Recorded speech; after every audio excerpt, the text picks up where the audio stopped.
신우 여러분, 반가워요. 오늘 하루도 잘 보냈나요?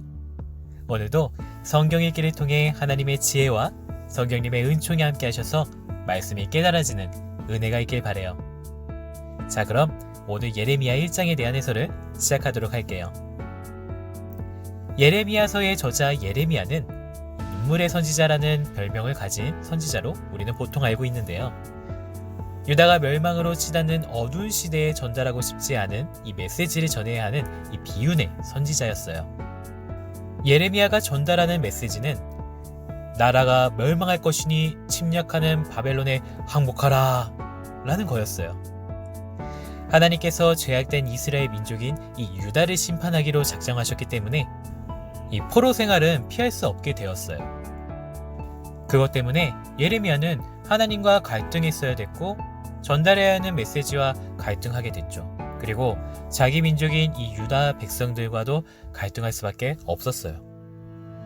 오늘 본문은 하나님께서 예레미야를 처음 부르시는 장면으로 이제 그가 해야 할 사명이 무엇인지를 보여주고 있는 그런 말씀이에요. 먼저 1절에서 10절까지를 보면 예레미야의 출신과 또 활동했던 시대를 소개하고 있고 또 그가 어떻게 여호와의 부르심을 받았는지를 설명하고 있어요.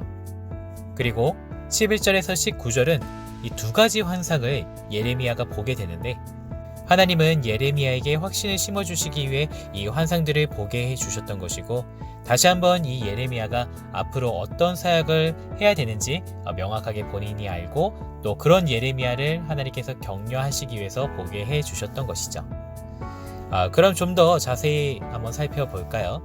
자, 1절에서 3절을 보면 예레미야는 이스라엘의 개혁을 추진했던 이 요시야 왕 시대에 부름을 받아서 유다가 멸망할 때까지 활동하였음을 알 수 있어요.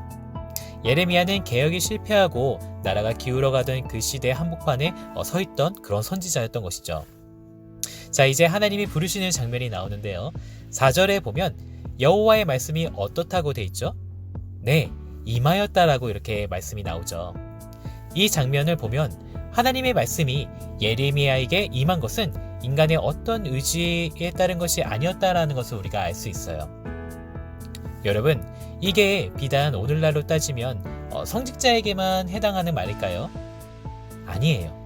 하나님께서는 자신의 뜻대로 우리를 찾아오세요. 그래서 각자의 부르심은 달라도 하나님께서 개입하시는 순간 우리의 인생은 완전히 새로운 의미를 갖게 되는 것이죠. 5절을 보세요. 예레미야의 인생은 처음부터 하나님의 것이었어요. 그쵸? 그의 존재 중 어느 것 하나 하나님과 관계없이 이루어진 것이 없었던 거예요.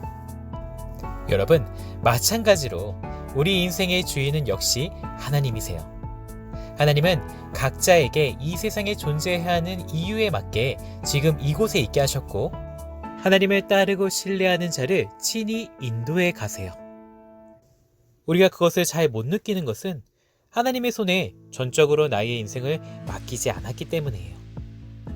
우리의 인생을 심지어 지금 군생활 하는 가운데서도 하나님의 손에 온전히 맡겨드리는 이 저와 여러분이 되길 바라요. 그런데 8절을 보면 예레미야는 무엇보다도 사람들을 두려워했다는 것을 알 수 있어요. 하나님이 안중에도 없는 사람들이 자신의 말 또한 거부하고 심지어 박해할 것이 볼보듯 뻔했기 때문이었어요. 그러나 하나님은 그와 동행하셔서 어떠한 어려움에서도 구원해 주시겠다고 약속하시죠. 여러분, 혹시 사람들에 대한 두려움이 있나요? 그럴 때마다 격려하시는 하나님을 바라보세요. 사랑 관계에서 그들의 말에 휘둘리지 않아도 될 것은 내 모든 상황을 누구보다도 잘 아시고 이해하셔서 그곳에서 도와주실 분이 늘 우리와 함께 하시기 때문이에요. 자, 9절과 10절을 한번 볼까요? 하나님은 이제 예레미야에게 전할 말을 이렇게 주세요. 그 말은 민족들과 나라들에게 심판과 축복을 선언하는 강력한 말씀이었어요. 물론 하나님의 백성들인 유다 민족들에게도 심판이 해당하는 것이지만 이제 그 말씀을 전해야 되는 이 예레미야에게 하나님의 권위가 위임된 거예요.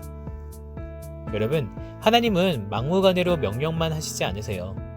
하나님은 이 사명과 함께 그것을 감당할 수 있는 능력과 자원도 공급해 주시는 분이시죠. 자, 이제 이어서 또 환상에 대한 말씀이 나오는데요. 먼저 11절과 12절에 이 살구나무가 나와요. 그쵸? 살구나무는 히브리어 원어로 지켜본다라는 뜻을 가지고 있어요. 이 환상은 하나님께서 자신의 말씀이 성취되는 것을 지켜보고 계신다는 것을 나타내는 거예요. 예레미야에게 이것을 보여주신 이유는 당시 예루살렘에는 이 선지자의 경고가 에이 전혀 성취될 리 없다. 무슨 우리가 망해. 우리가 어떻게 다른 제국들에게 멸망을 당할 수가 있어? 이런 식으로 뭔가 좀 낙관적인 분위기가 팽배했는데 예레미야에게는 하나님께서 모든 사항을 통제하고 계신다는 이 확신이 필요했던 거예요. 그렇죠? 그래서 하나님이 보고 계심을 알게 하신 것이 바로 이 환상이고요. 13절과 16절까지를 보면요. 또 이제 두 번째 환상, 또 끊는 가마의 환상을 보게 되죠. 이 환상을 통해서는 재앙이 반드시 임할 것을 생생하게 보여주신 거예요. 하나님은 바벨론을 통해 이 유다와 예루살렘을 심판하셨어요. 사실 이 심판은 이스라엘 백성들이 자초한 거였죠. 그것은 이스라엘 역사에서 하나님과의 언약을 파기하고 이 다른 신을 숭배했기 때문이었어요. 하나님은 자기 백성이 배반하는 것을 가만 보고 계시진 않으세요. 다시 하나님께로 돌이키시기 위해서 이렇게 징계를 내리시는 것이죠. 자, 마지막으로 17절과 19절에서 하나님은 이 무거운 말씀을 전해야 하는 이 예레미야가 두려워하지 않도록 보호하시겠다고 약속하셨어요. 예레미야는 엄청난 반대에 부딪힐 것이고 또 박해도 각오해야 했어요. 어떻게 보면 목숨을 건 싸움이 펼쳐지는 것이죠. 그러나 그에게는 하나님이 함께 하셨어요. 그를 부르신 하나님은 끝까지 그를 책임져 주세요.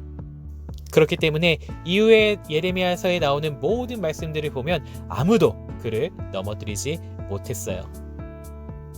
여러분, 우리도 부대 생활 가운데 그리고 앞으로 우리가 펼쳐져야 될 그 인생 가운데 하나님께서 확실하게 보호하실 것을 믿고 하나님을 신뢰하는 모습을 가졌으면 좋겠어요.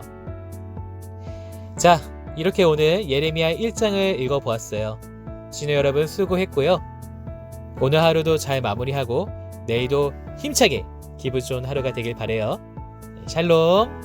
내일 또 봐요.